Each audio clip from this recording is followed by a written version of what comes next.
Okay, we should be live now. I'm just waiting for it to go live on Instagram here. And it looks like that one's live too. There we go. Okay, perfect. How are you doing? I'm great. I'm great. It's great to be here. This is a topic that I think is going to be really fun, exciting, and this is the next frontier, I think. So I'm really excited to talk about this. Yeah, I mean, I think it's everything embryo transfer, so there's definitely a lot of stuff we can go over. I really hope people come in and ask questions tonight. I know there's many people out there who have struggled with transfers and things like that. As I mentioned earlier on a couple posts and things that I have some exciting news tonight talking about embryo transfers. Going to be announcing probably about midway through. Well, I mean, do you want to start things off and kind of, talk a little bit about transfers? For myself, I mean, it's kind of a weird topic for us because we can talk about transfers, but really, people having questions. But how did you want to start this off? Maybe just like for a quick second, I think it's kind of fun to look back at where we came from with embryo transfers. And, historically, not that long ago, the norm was like a fresh day 3 embryo transfer. So what does that mean? Yeah. It would mean that you had gone just through an IVF cycle, and then you would immediately, create embryos in the lab. They would grow till the 3rd day, and then you would immediately transfer them back into the uterus. And this was at a time when we didn't have, PGT, or PGT that we had was very bad. It was a time where we didn't feel as confident freezing embryos. It was a time where we didn't feel as confident growing embryos to day 5, because that day 3 to day 5, it really, now we found out that it really shakes out sort of the not so good embryos and lets the good ones continue growing. And so that's kind of where we've come from. And over time, we've now come to this, radically different type of way of doing embryo transfers, which is frozen embryo transfers, day 5 embryo transfers, elective single embryo transfers, PGT tested embryos. And these are all things that have vastly improved the rates of success that we have when we transfer embryos. And so I hope we get a chance to talk about some of those things. But, that's where we've come from. I'm also very excited about where we're going with embryo transfers, Yeah. because I do think that this is where we haven't yet made enormous progress. I think with embryo culture in the lab, we've made enormous progress. With ovarian stimulation, we've made a ton of progress. With genetics, we made enormous progress.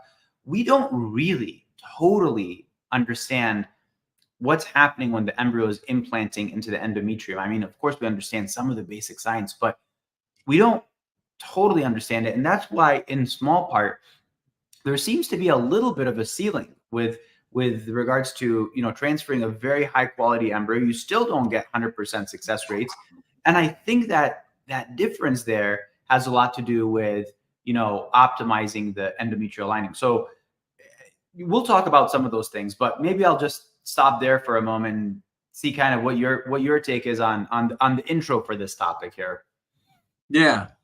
I mean, I think the thing you brought up about frozen transfers is really interesting, because you're right. I mean, I remember back in the day when, you did IVF, you did a fresh transfer. You didn't do a frozen transfer. I mean, everything was fresh. I mean, remember that we used to say fresh is best. That was what we tell people, and we'd avoid everything possible to, to freeze embryos. Really, the only time you were freezing embryos in the past was one of 2 times. The first would be if someone was getting OHSS and you wanted to stop them from having OHSS. The second time would be is you had some extra embryos left over, and not many people have extra embryos left over because we were doing more slow freezing. We weren't doing vitrification. And what's interesting is I'm sure I've heard stories. I don't know if it's true, but the stories I heard is what actually led to frozen transfers was the whole time when Richard Scott was going around telling the country how his PGT was at that time called actually was it PGS at that time, or no, it was PGS at that time. He was going around telling everyone that his PGS was better because he could do it in the office and he could do a fresh transfer on day 6, and that everyone else had to freeze them, it would be bad. And so I think it was CSRM actually was working with him. And so they were doing a study, and they had to freeze all theirs, of course, and because they were being sent out, and they had higher pregnancy rates using the same thing, and was kind of like, wait a second here, is there a benefit? But what's interesting about that is, I think this is really important for people, is what is it that really makes it better? I mean, is there something like, is it always better, or is fresh bad? And I think that's something that's got lost sometimes, that fresh isn't good. And that's not true. I mean, matter of fact, a fresh transfer can be just as good as a frozen transfer. Um, the issue really comes down to, I think, a couple things that I would say, and I'd love to hear your point of view. One of the things is that when you do IVF, it's not cheap, and most people don't want to do it more than one time. So you want to make a lot of eggs. And when you make a lot of eggs, the problem is that your estrogen levels go high, and that starts to affect them progesterone levels, and that could affect timing issues and affect the implantation. So it affects the window of implantation by doing that, and so it starts the clock too soon. So that's the major reason. But if we wouldn't just made, like, 6 eggs, 8 eggs on everyone, we really wouldn't have to worry about it. I mean, you could still do fresh transfers to be just as good. But like I said, that most people don't want that. They're like, no, I'd rather have more. And so the other benefit, I think, of having a frozen transfer is it allows for better preparation. When you used to do fresh transfers, there really wasn't like oh, let's take a pause. It was kind of like, oh, well, this is what we got. Let's put it back. And, now I could sit there and just go, I don't like the look of it so much, and say, let's not go this month, and we can adjust and make sure we have the best lining possible. And so I think frozen transfers have definitely helped a ton. But I do think it's important for people to know that fresh transfers aren't bad. It's just in certain situations. The biggest group that's benefited the most from frozen transfers is women with polycystic ovarian syndrome.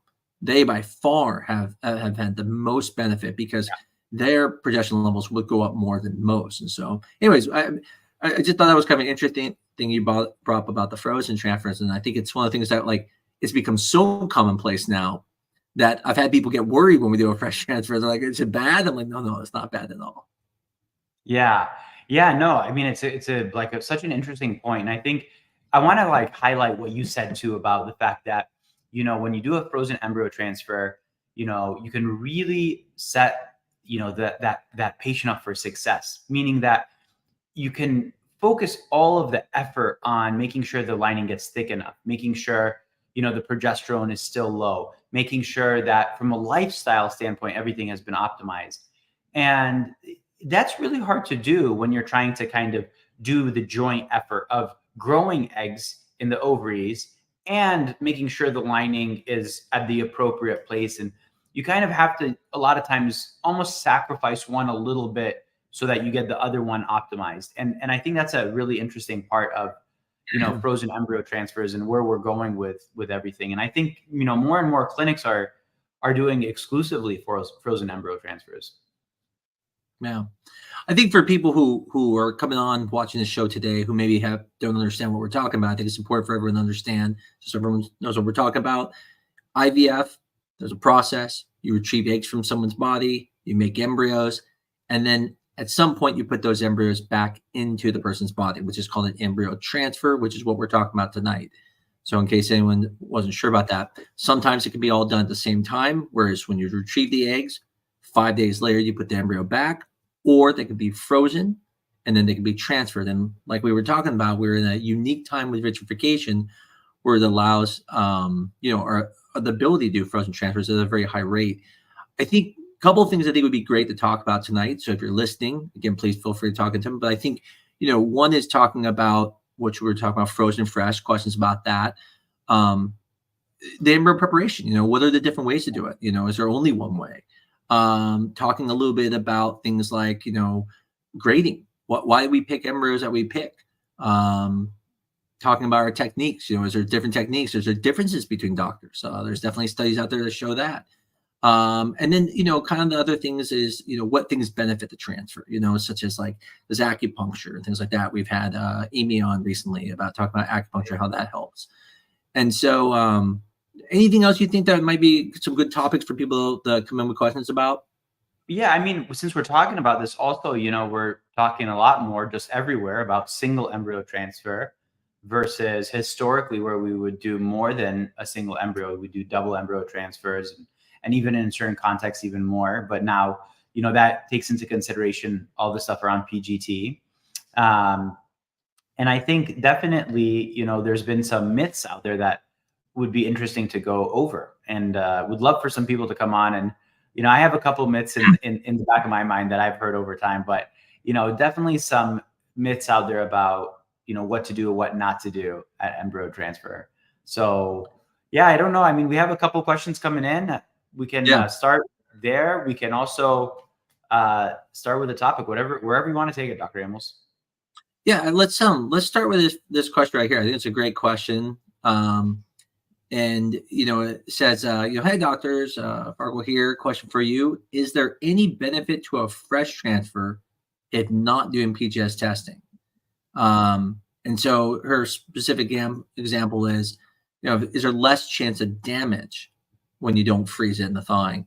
And again, if you want to answer this one, I can definitely give the generic answer, which is the difference between statistical differences and differences, right? And so, statistically speaking, no, there's really not that big of a difference, because the risk of the embryo is so low with freezing it and thawing it that the statistical chance is not better. But obviously, it's like someone saying, your statistical chances of getting shot in Chicago is low, but if you're the guy getting shot, it's 100% at that moment. And so there is an absolute technical risk of, yes, anytime you freeze it, you do add that risk, but it's so small that it really shouldn't make someone want to do a fresh transfer. Right. I don't know what you would have to add to that. Yeah, no, I mean, I think I that's the way I kind of phrase it. I mean, I think that, every time that you do anything to an embryo, I mean, it's like, is there extra risk in driving an extra mile on the freeway? Just to use another example. And yeah, there is a little bit of risk there. I mean, how does the risk compare to 20 years ago when we first started doing frozen embryos at this stage? Well, the risk is way lower. The risk is somewhere in the 1% or under 1% range that the embryo isn't going to survive the thaw. But what about the benefits of doing an embryo transfer, a frozen embryo transfer? And it does seem like the benefits outweigh the disadvantages of that 1%. So from that standpoint, I think it's really hard. And then again, going back to your point, like if you're that one person where, gosh, the embryo didn't survive the thaw, then it's horrible. But yeah, again, then would you treat the other 99 people with fresh embryo transfers? And the short answer is no, not just for that 1%. Yeah. And I think you just said a second ago, like that risk factor, there's risk in all of it, right? I always tell people when they get worried about even biopsying embryo, does it hurt the embryo? I'm like, yeah, there's a risk. But I mean, injecting a sperm into an egg, I mean, that's one cell, right? You ruin that, the cell's over. So there's a lot of risk in it, but like you said, there's so much benefit. I'm never against doing a fresh transfer, meaning like if it's something your clinic does, it's not a bad thing, but it's important though if you're making a lot of eggs. So it's not just about the PGS testing. Again, that's one reason for freezing embryos. But the bigger benefit, like I said, where that study came from, where the whole point is 2 different clinics were sitting in there doing PGT. One was doing the fresh transfer, one was doing the frozen, and the one with frozen had higher pregnancy rates. And that's because what we learned is that the freezing of the embryos allowed the lining to shed, and we're able to start and develop a lining perfectly for the transfer. And so there is benefit from a frozen transfer, but there are scenarios where they're equal. So, but there's at least no harm that we know of as right now, except for people's behinds because of the progesterone injections that they give themselves. That can be a little bit harmful, I guess. Yeah, definitely. I guess that's not fair. We're not the ones taking the progesterone. So, okay, that's not too fair for us to say, huh? Yeah. I don't know if you want to tackle this question here. All right. Yes. Hi, docs. You may have already had this one on the agenda with frozen embryo transfer. When does the thawing process begin on your side in prep for transfer? And is there anything you can see at the time before the actual process that would lead in another direction? So yeah, thank you so much for that question, April. This is a great question. So, embryo transfers, the thawing of the embryo happens that same day.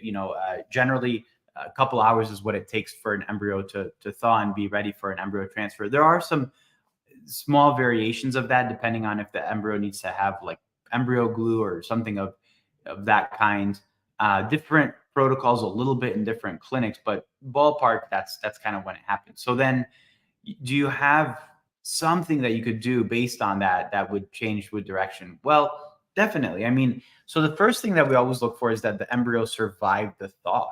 That's really important. When you are, thawing this embryo, it's going to have some amount of, the cells expanding, and then, the substances that are in and around the embryo that are basically like cryoprotectants. They're kind of like antifreeze for embryos.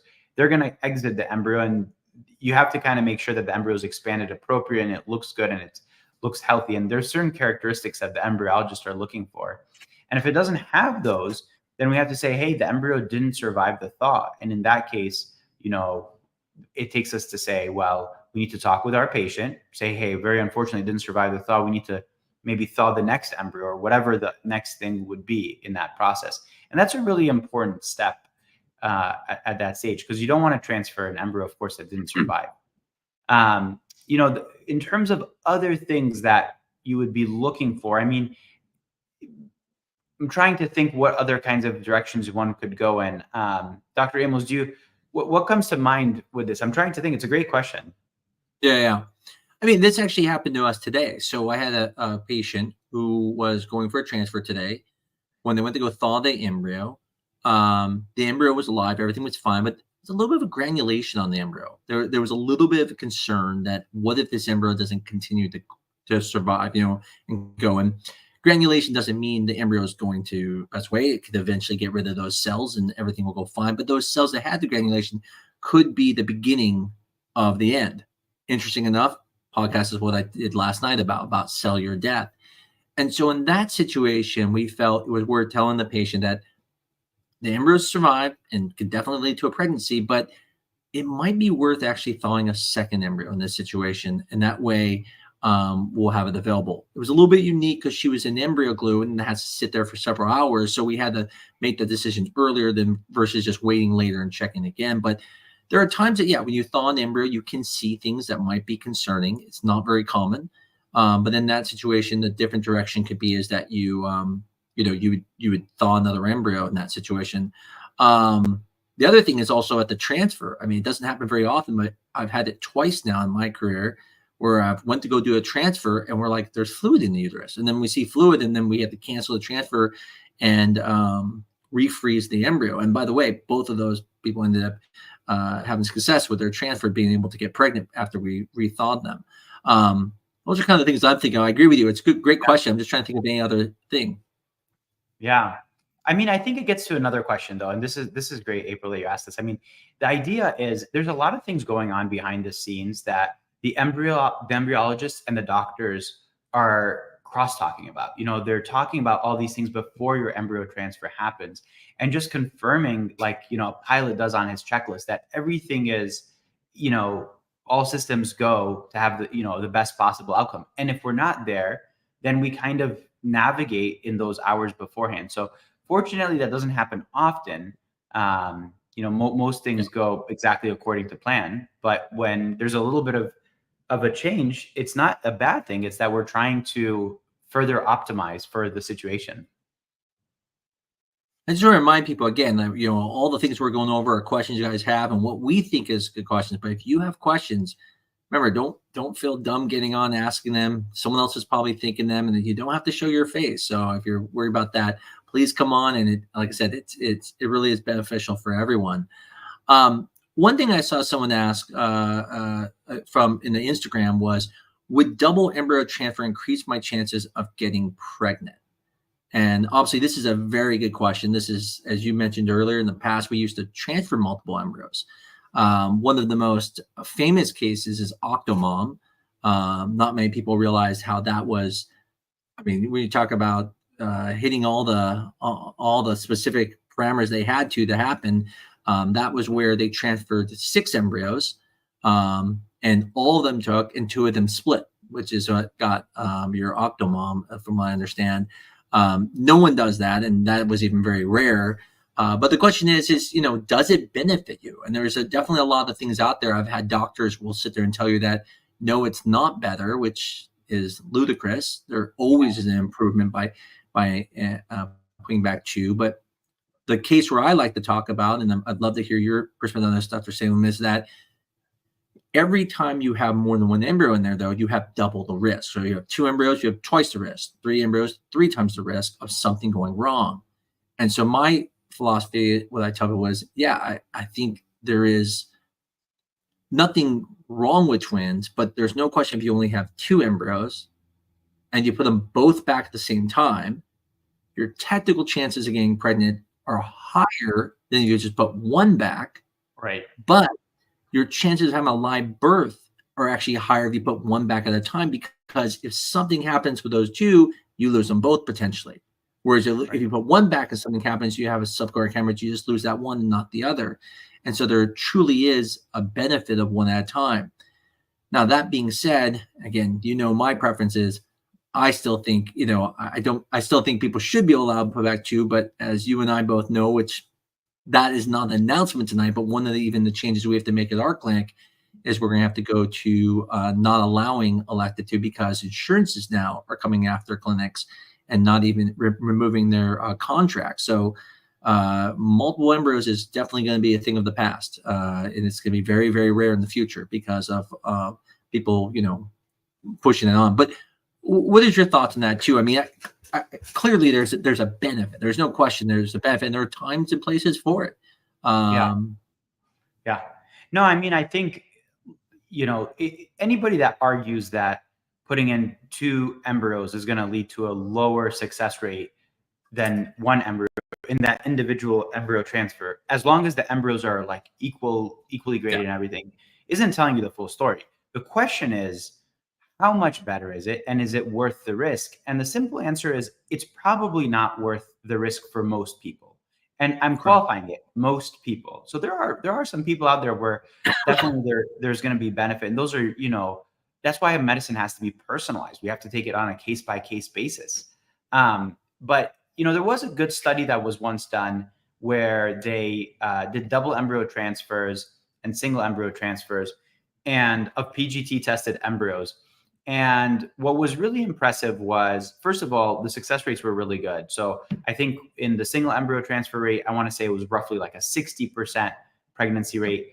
And in the double embryo transfer, it was like something in the low 80s. I mean, it was just super high pregnancy rate. Yeah. The problem was it was also a 40% twinning rate. And most people would say twins, great, 1 and done. That's awesome. All of the folks out there who have twins, who are healthy, who are, beautiful children, are like, twins are wonderful. And I agree with that 100%. Unfortunately, not all twins do as well. And, there's obstetric complications. There's certain things that don't go well in pregnancy, preterm delivery. So, some of these things make us think twice about the benefits versus the disadvantages. But anyway, that's my long-winded way of saying I agree.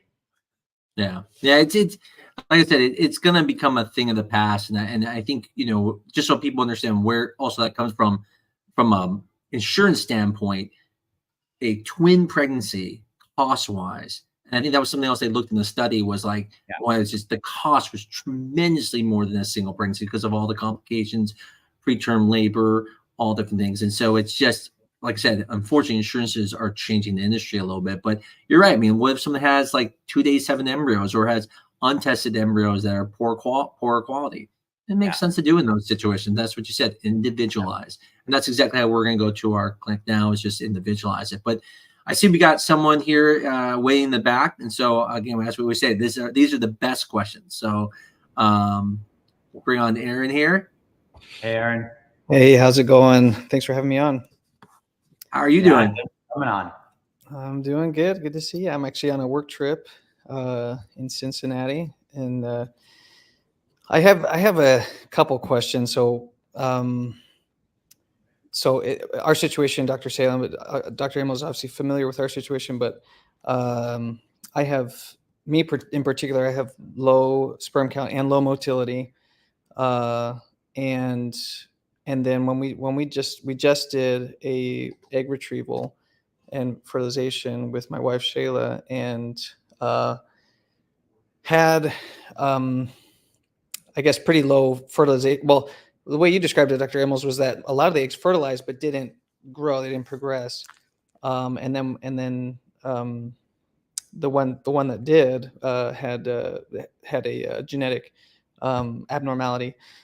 And so I've just been curious, honestly, because we come from different ethnic backgrounds. I'm curious if that plays a factor in the sperm and the egg talking, and then well, I guess that's my first question. I have other questions if you want me to go there. And Dr. Salem specifically, he's talking about is like abnormal fertilization, so like Okay. we've got like 0 PNs and stuff like that. So Got it. Thank you. Yeah. Do you want to tackle this one first, Dr. Amos? I mean, I have like my 2 cents on your specific question, Aaron, which is a great question. I'm so glad you asked that. Thank you. Yeah, I mean, Aaron, I'm sure I've mentioned to you before. I mean, I have very bad sperm too, and so my wife and I, the only way we get pregnant is with IVF. We had to do ICSI as well, just because I have severe sperm.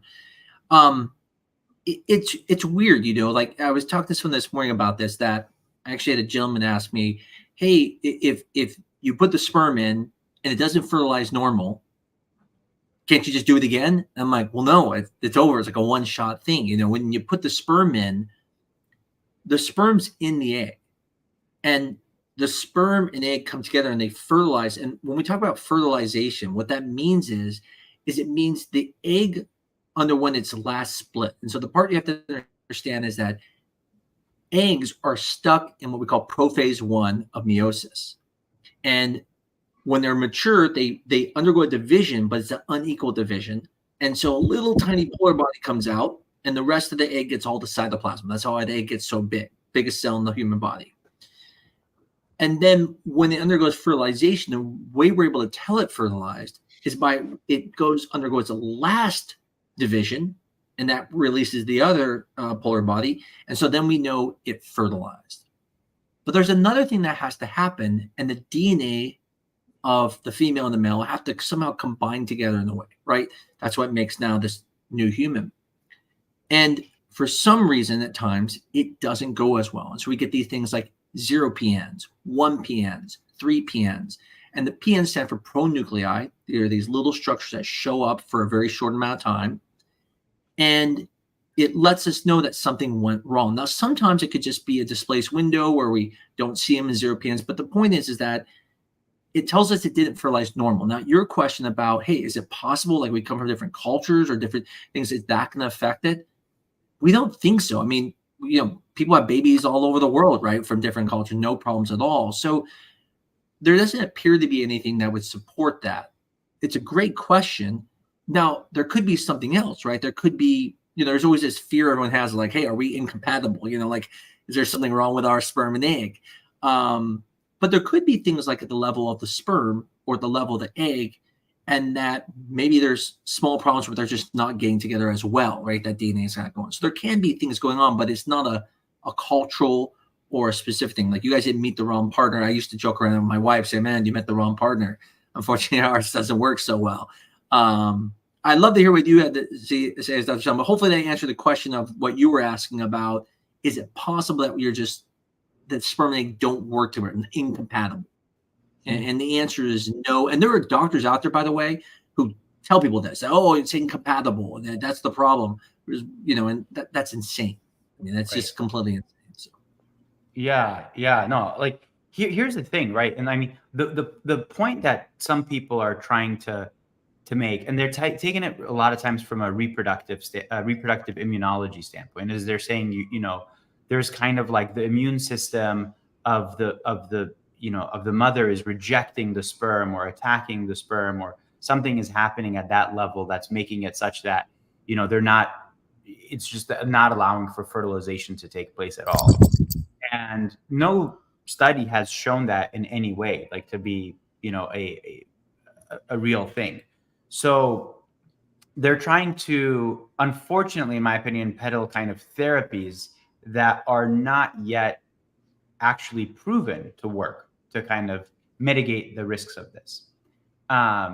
So, you know, when we talk also about, you know, genetic diversity, I mean, actually, it's the opposite, right? Like if you're increasing the amount of genetic diversity or decreasing the risks of genetic recessive conditions, which you like, you know, certain groups have a higher carrier status than other groups, and so when you can kind of combine sperm and egg, you're less likely to have children with those specific diseases. So in some ways, it's actually hypothesized that it could be even like protective against, you know, certain conditions. But yeah, I agree. I think this is not a, you know, sperm and egg don't work together. It can be an egg quality issue. It can be a DNA fragmentation issue potentially in the sperm. You know, whenever you have sperm issues, low counts, low motility, there's generally those are just generally like proxies for something else that's also happening with the sperm that you have to you know, tackle. And sometimes it's just a low efficiency environment, and that's okay, but you eventually get there. And I think that's the key. Gotcha. Well, thanks so much. Is it okay if I ask one more question? Of course. Yeah. So we had suspicions that I had a varicocele, and then also, well, we know from different blood work over time that, you know, I just have low testosterone levels. Went to a urologist, and then did ultrasounds. Both ultrasounds showed that I didn't have a varicocele. And so my question is, you know, as we try to ramp up for another retrieval and fertilization, are there specific things that I can do to try to increase not only my numbers, but just the overall health of my sperm? Yeah, absolutely. Doesn't matter if you want to start first. I'll give my 2 pieces. We've talked about this before in the past. Absolutely. I mean, there are so many ways to improve. There are so many ways to improve sperm, but each one of them is incremental. Like each one of them has a small role to play. So I'll just give you an example, you know, kind of a few, and I'll give you even an example of, I think, a couple of things that have been tried and unfortunately maybe haven't worked. So one of the, you know, newer elements that's coming out, and, you know, some folks at the American Urological Association are putting this forward from a male reproductive standpoint, is this idea of more frequent ejaculation right before giving the specimen for IVF, for ICSI. And, you know, some of them are proposing even as much as, you know, every day in the 2-3 days beforehand. And that basically, you do get less sperm, and everybody's worried about that. But the idea is, you know, this fresh sperm is a higher quality sperm, and maybe that leads to better fertilization. And so there's definitely some opinion pieces out there by some of the doctors that would say that, the male reproductive doctors. The, you know, other things are just kind of our basic things. You know, a lot of hormones, testosterone especially, is made primarily at night, overnight. And so you want to have really good sleep hygiene, minimizing alcohol, which can really play a role in, you know, harming the quality of the hormone production and namely like sperm production. Eating a lot of foods that are high in antioxidants, so green leafy veggies, things like that, minimizing sugars, weight-bearing exercise. Now, all these things kind of come together little by little, and they don't happen overnight either. That's the hard part. Like some of these things take some time. And the worst part of it is, you know, this isn't the kind of thing that's going to take sperm from being, you know, a 3 out of 10 to like a 9 out of 10. This is just going to incrementally increase it to get us to the point where it's a little bit more efficient going forward with, you know, with IVF. But interestingly, there's been some things that haven't worked either. And I think it's important to know some of these, like certain supplements for men. There was a trial run by the, you know, Reproductive Medicine Network, and they tried this combo of all these supplements, and it totally didn't work. And they even stopped the trial early. Now, does it mean that I say like don't take any supplements? No, but I'm just more cautious about recommending supplements. So, you know, that's the kind of, you know, way we think about these things as we're going through. But Yeah. What about you, Dr. Amos? What do you tell, folks about this? How do you improve sperm quality? And Yeah, it's all the things you said were perfect. I think there's a couple things as you were mentioning about that study saying like they're even talking about now like where someone does a double ejaculation where they like you ejaculate and then you do it again and then we take that sperm like it's and what's interesting about that is you don't make the sperm. The sperm's already been made. It's just kind of coming down the tubes. But there's just something about the sperm sitting in the epididymis that causes problems. And we know this even from Tessie samples. We know that when you do like a Tessie sample or micro Tessie, where you extract the sperm right from the testicle, we get better quality sperm when it comes to things like fragmentation, stuff like that. The biggest thing with the heat sources, Aaron, is when it comes to these varicoceles, it's weird. Different sizes can affect it, right? There's some people have significant. I had a very significant varicocele, and I mean significantly as bad as it gets. So mine, would have made a difference. Unfortunately, I didn't get treated right away. Got treated later in life. So even after fixing it, didn't help my sperm because it was just I've already killed that area already with the heat. Biggest thing I think with sperm is heat. Just trying to stay away from heat. You can also help sperm in other ways too, though. So, for example, like let's say there's concern for DNA fragmentation. You can use things like the Zymot chip or fluid, ways to dynamics to get rid of the bad sperm and get lower fragmentation. You can do things like you've heard people like talk about knuckle in the hot tub and stuff. Again, staying from the heat, keeping your legs spread open. So I tell man spread as much as you can, keeping the cool there. Even women with growth hormone. There's some question I've seen where I've actually seen benefit of giving women growth hormone, and it actually helps the male sperm. And we know this. There's actually data that supports that if you take a young woman who is very fertile and you have her with an older man, they'll do better than if you take a woman who's older with an older man. Now, of course, anyone who's older is going to have lower chances, but even when you look at it and analyze it for that, even comparing the two, what you find is that there's actually improvements just being the younger women. And that's because of that ability of the woman's eggs to be able to fix some of the sperm problems. And so that's where growth hormone can come in.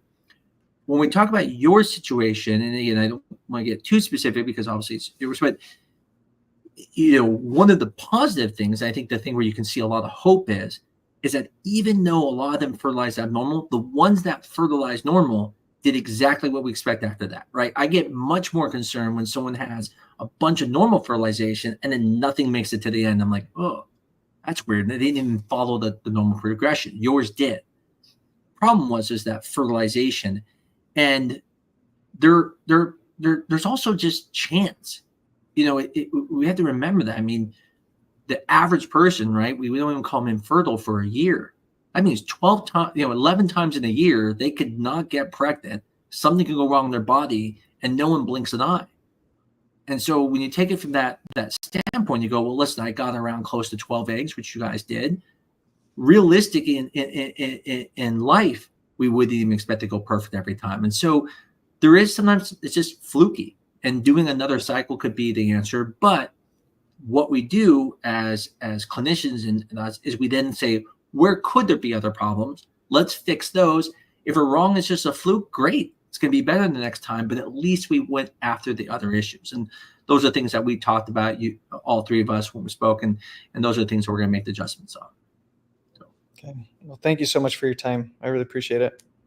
Absolutely. Thanks for coming on. Like I said, thanks for being brave. Everyone else is scared. So you have a good one, Aaron. Bye. Really good questions, man. And I think that's something that, is a really hard thing to understand. I always tell people, everyone's always worried how many eggs they get.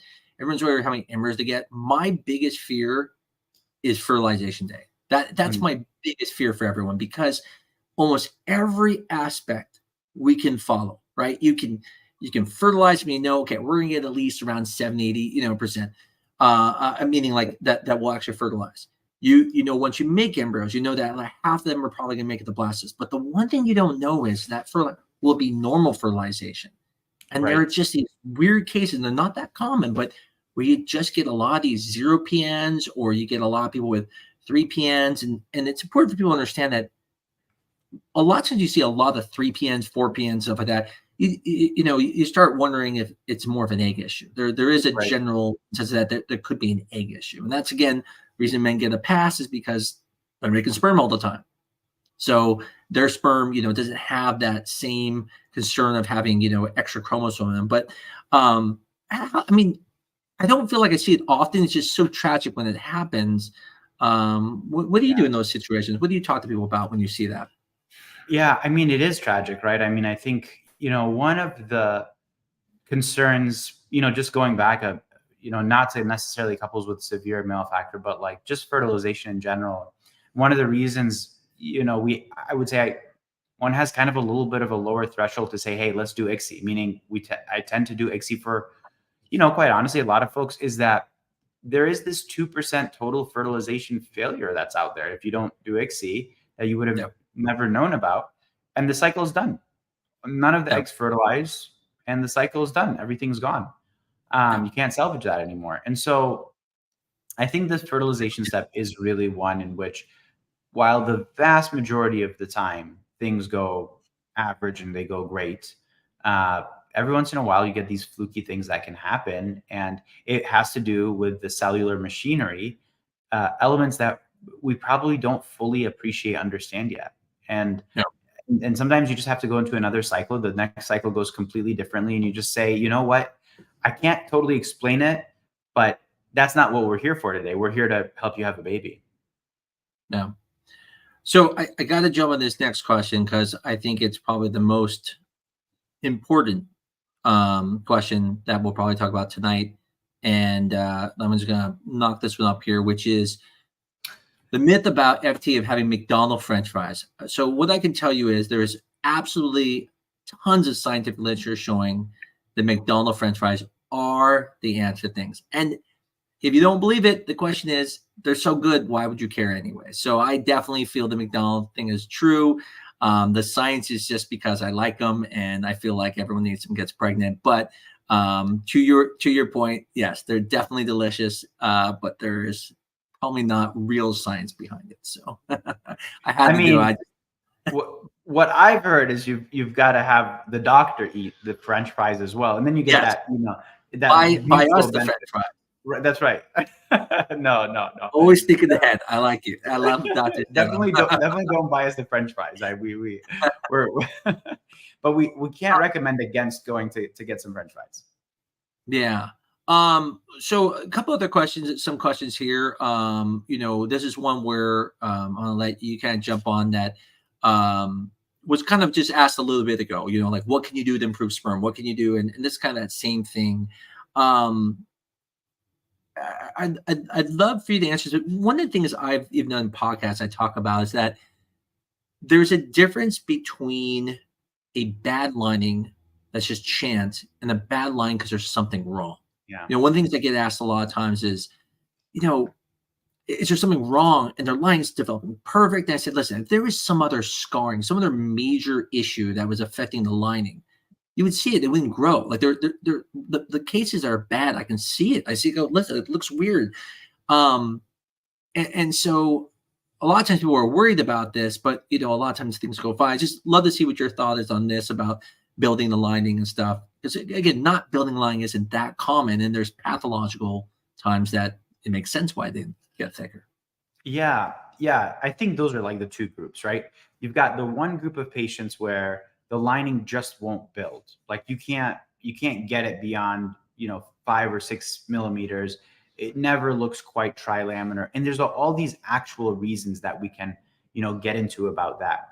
And then there's another group of people where it's like you said, like the lining is usually growing well. Like we did their IVF cycle, we know their lining can get thick enough, etc. But it just happens to be in this one cycle they're developing a little bit of fluid, or something's not going quite right, or it's not getting thick, or it's not trilaminar. All these kind of hallmark signs that we look for it to be really great. Now, going back to this about, is there any data behind vitamins, supplements, foods?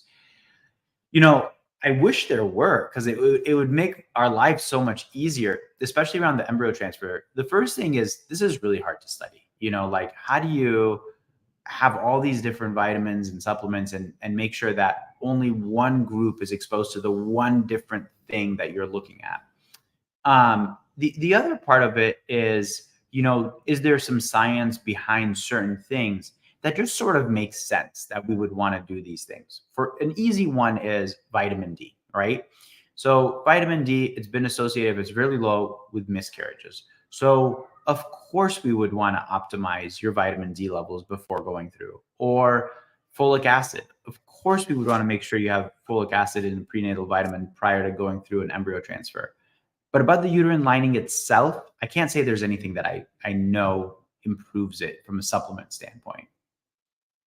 Yeah, and I think one thing to add too is there are vitamins and supplements in foods, right? So to really do a study of this, okay, you can't eat these greens, you can't eat this. I mean, it would be a very difficult thing. And I think the most important part is, as I always tell people, ask your doctor questions if you're concerned about it. But in the end, I mean, most people don't need anything. And that's the thing we sometimes forget. When we're doing all this stuff, we forget that people naturally are getting pregnant. And when people have infertility, there are real causes, right? If you have a sperm problem, my wife and I, that was the cause. So we were never worried about the lining. And doesn't mean the lining was perfect, but it was good enough. And so all those things I think people worry about. I think the most important thing is if your line is developing well and looks good, probably nothing to worry about, but the things you can be doing that will always help is reduce inflammation, low carb diets, things like that, taking your prenatal vitamins.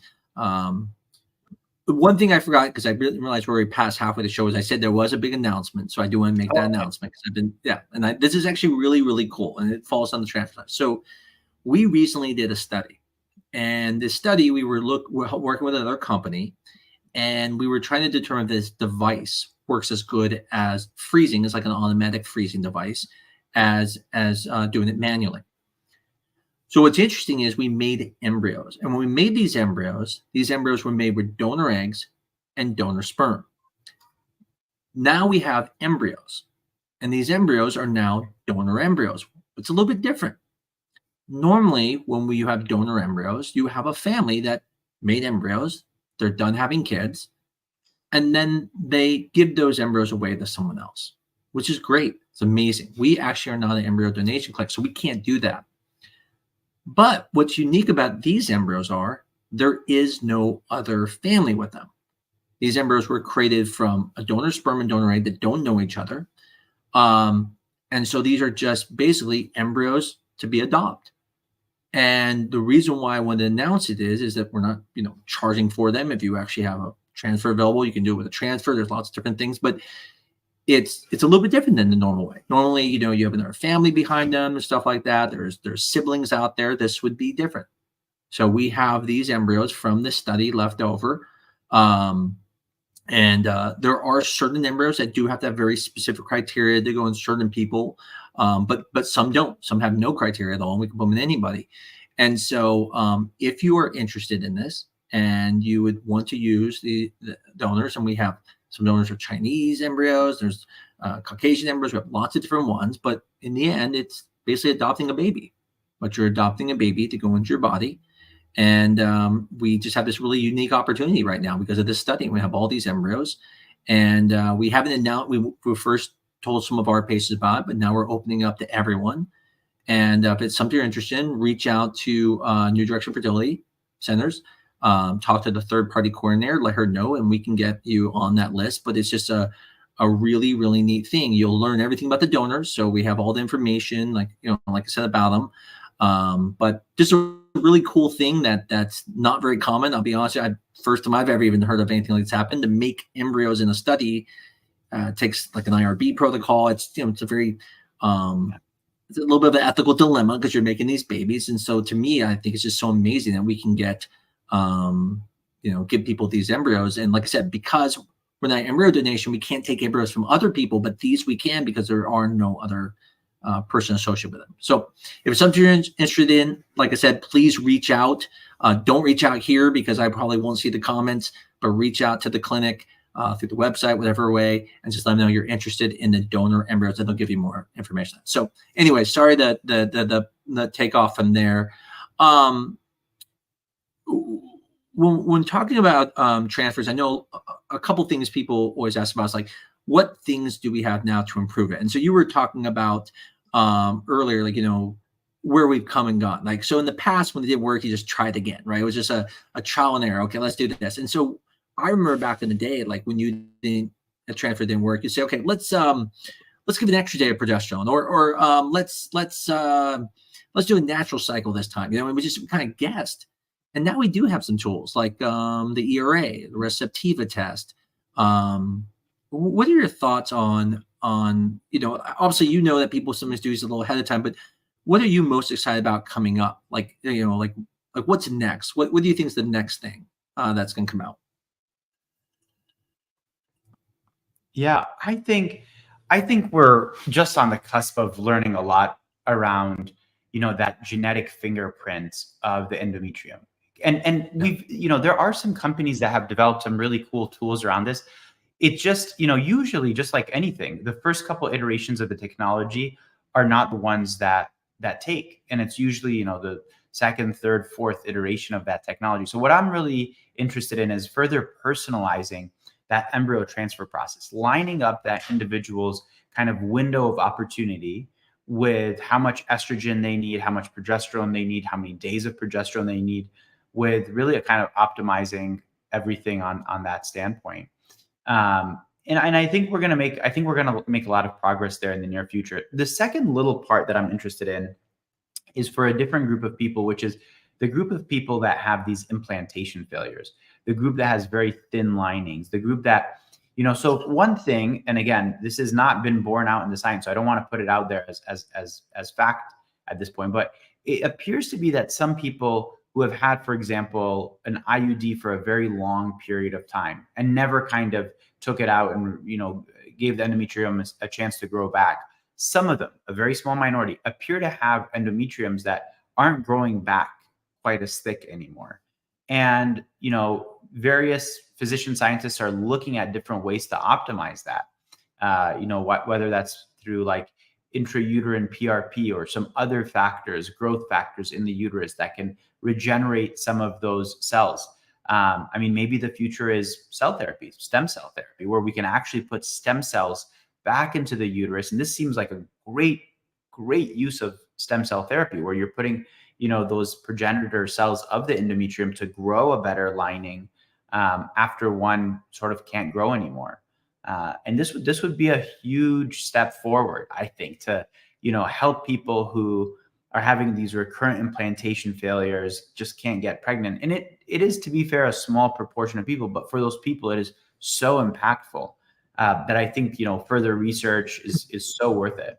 But what about you? I mean, what do you think is on the horizon here? I mean, exactly where you were coming from, which is, I think, customizing, but also having a little bit more information before the transfer. Again, I toot my own little horn about my talk about Fertility Tuesday. One of the things I talked about yesterday was this idea of when an embryo doesn't work, why it doesn't work. And one of the things I talked about is that there are certain embryos that are never even going to keep growing. And we have no idea. There's no way we can know it. All the molecular biomolecules that we can look at are we need more time with them, you know, to be able to tell it. And so we can't even use the spent media to determine if the embryo is going to keep growing or not at this point. At least at this point, we might be able to in the future.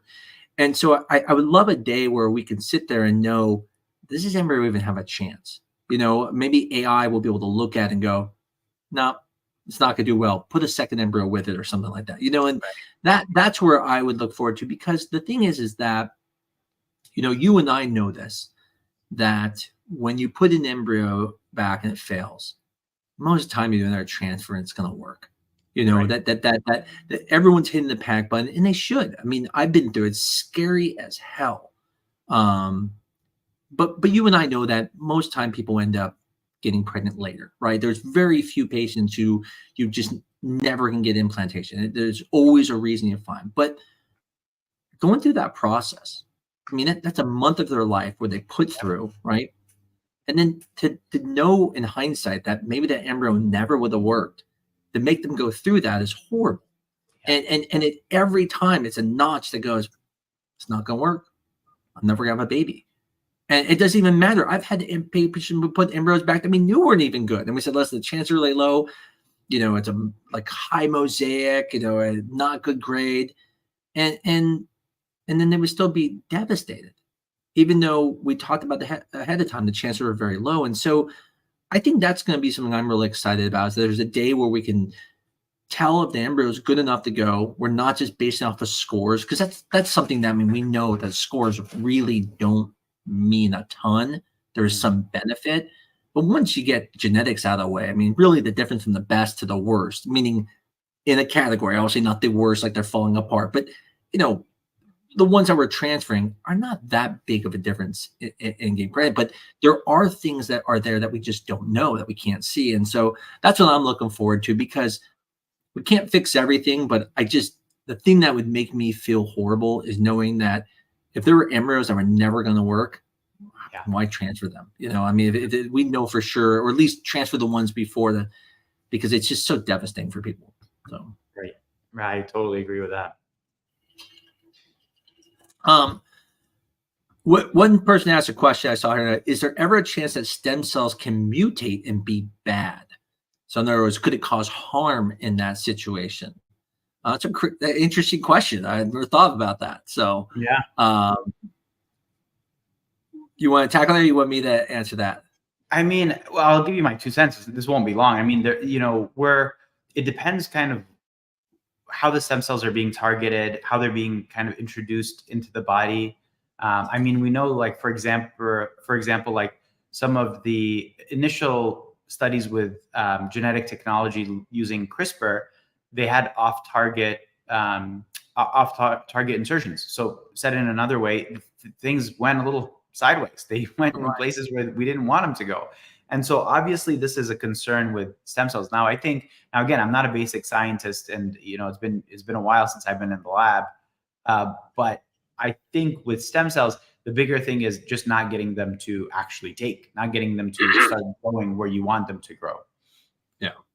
Yeah, I agree 100%. I mean, I normally, you're starting at 2 points. Cells that are already differentiated that you're putting in there that already are going the path they're going, or they just don't take.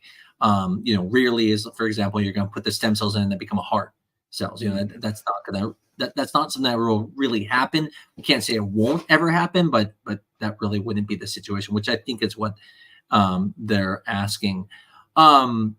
Couple questions come out. I think they're really important questions I wanted to just go over. I want to kind of nail them out real fast.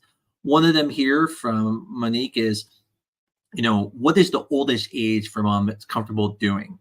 I think this is a very tough question, because we keep our age pretty wide open, and we do it on purpose because it's kind of a case-by-case scenario. You could be 45 and be dangerous for you to put an embryo back. You could be 55 and be perfectly fine. And I think there's just, you have to look at individually. You have to have people evaluated. So there is a point at certain ages, there's certain evaluations we make patients do that we don't do from 42 and younger. Sometimes we even have to have you get cleared by a doctor before going through. And then there's just other important things, like the other hard part that gets involved is kind of ethics, like at what point is it dangerous, not just for your health, but like at some point you have a baby. And, for example, I think we can all agree, like if someone was 100, it'd be crazy to do. But where's that number change? And at some point, if we keep getting healthier, what if we start living longer to 200 years? Well, that's not crazy anymore. So that number is always changing, and it's kind of a case by case. But in general, most places, when you start getting like 60 is where people start feeling a little bit more uncomfortable. A lot of places even have as low as like 50 in their 50s. Some places we don't have that. But I mean, anything to add to that, Dr. Salem? Yeah, I mean, again, this is one of those things where that's why it's so important that there's just not some blanket rule. Like, it's really important to have a case by case basis, understanding what the risks are. I mean, let's be honest, like, the risk of some type of complication. Now, the complication to some people might feel like that wasn't a complication. That was totally fine by me to have a C-section.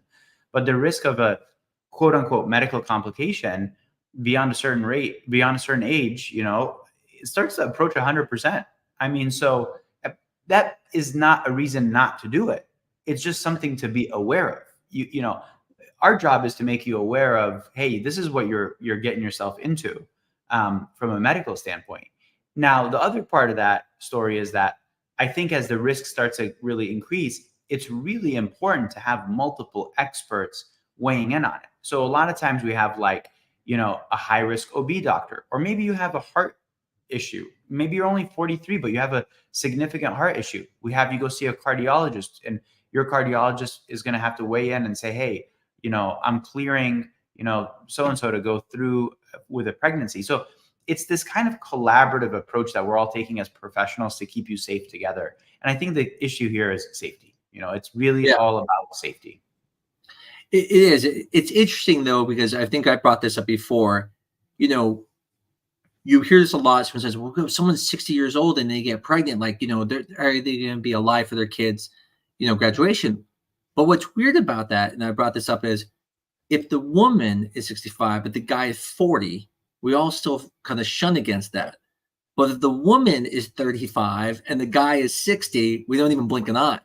We don't even go, well, he may not be there for the graduation. So it's just kind of interesting in society how we have these slightly different views. And I think it's because mothers are more of, we think of them as the nurturers, in that situation. Before we get the very last one, or anything you want to go, question was, because I think this is important, because I mentioned this during the show, and I want people to understand this, and that it was, if you're not using insurance for IVF, could I still transfer 2 embryos? So unfortunately, no. And the reason why is, and again, this is not a personal choice by us, by the way. We have no desire to take away people's choice. Matter of fact, I would even say it pisses me off. What's happening is that places are kind of getting lazy now, and they're not sitting there and going, okay, well, as long as our patients aren't getting it, it's not an issue. What they're doing is now they're looking at data. They're looking at SART data. They're looking at the CDC data, and they go, oh, wow, this place has a high twin rate. They're not even looking at it from the standpoint of just how many twins you're transferring. They're just looking at that twin rate. And so unfortunately, that's what we're being judged by. And so the only way we'll be able to do that in the future, and we're still trying to think of ways to do it that doesn't get, in a way reported that way, is, whether through research or other things like that. But unfortunately, at this time, you're going to see a lot of clinics going like this, because again, they will lose contracts. And especially if we do get, which again would be great, both presidential nominees are saying we're going to get free IVF, then it's even more insurance, and those insurance contracts are going to be more important. So it is definitely not something out of choice. It is stubbornly, we're upset about it, but it's something we have to do, or we won't be able to continue to be able to see insurance patients anymore. So just so people know that, and I just wanted to at least bring that up to explain that. Do you have anything else to add to that? No, I mean, I think the one big thing here as well is like ASRM still has some guidelines around, our, like, the governing body, let's call it, has some guidelines around being able to transfer 2 embryos in certain scenarios where it's still fair. So I think a lot of what we're talking about, remember, is EGT tested embryos, transferring them, certain age groups transferring them. There are going to be some situations in which one can transfer more than 1 embryo. But again, this is where it's really important. Talk with your doctor, talk with your clinic. I mean, I do think there are some clinics that are starting to have a blanket, like absolutely nothing ever, more than 1 embryo. But, again, just talk with your individual team about that, because it is an important thing and it's evolving. I mean, I think part of what makes this feel like a jerky ride is that we're like, wait a second, but like 4 years ago, I could do a double embryo transfer. Like, what's changed since then? This, and Dr. Amos is really painting light on this. This is really an important topic in our field. So glad that it's been brought up. It's going to continue to come up, and we'll continue talking about it. I think, like anything, the pendulum is going to swing a little bit. But I think one thing you made the point of, we are not a 1 embryo clinic like that. I mean, there are many times that there should be 2. But what it's saying is that if you're someone that was healthy, you have tested embryos, and you're just like, I want to put back 2, in that situation, we will not be able to do that. But what happens at our place is we even made it very fair. It won't even be a decision by the doctor. It actually will go to a committee. The committee will look at it. They'll look at things like your history, whether you've had failed transfers in the past at other clinics or other medical problems, quality of embryos, and all those will go into the decision of if it's okay. So anyone can ask still to do it. It's just that it won't be a 1-person decision. It'll go to committee. But this is something that we're going to see more and more. We were one of the few clinics that's still allowed to, and in 2025, we're going to have to change it. Otherwise, like I said, we won't be able to keep up. But before we go, that one more question came up. This is only because I saw in the corner of my eye was a stem cell question asked, could the stem cell become a sperm? And the answer is no. The stem cell would not be able to all of a sudden become a sperm. That would not be possible. But before we head off, Dr. Salem, anything that you want to talk about with transfers or anything like that? No, I think you owe me some McDonald's French fries, though. I mean, I want some McDonald's French fries. I was literally today talking. I think all week I've been telling patients about the McDonald's French fries. I like them so much, and I got some pushback. People said they're not the best, and that they were saying that there are other fries better. Which I fired them on the spot, obviously, because I mean, how dare you say that about my McDonald's French fries? So. That is a joke, by the way. I did not fire them. So everyone, thanks so much for coming on. We got one person come on live today, lots of questions. But again, please feel free to come on. And if you're interested in those embryos, like I talked about, all the information will be provided to you. Reach out to our clinic, ask for the third-party coordinator, and then they'll get you with her. You don't even have to be a patient of ours. You can be someone who's just seen the show, and you can still get them as well. But like I said, just reach out. Thanks so much for your help. Ari, thank you so much for your help too. I know you're hidden there in the background, but thanks for your help with everything as well. You guys have a great night. Bye-bye.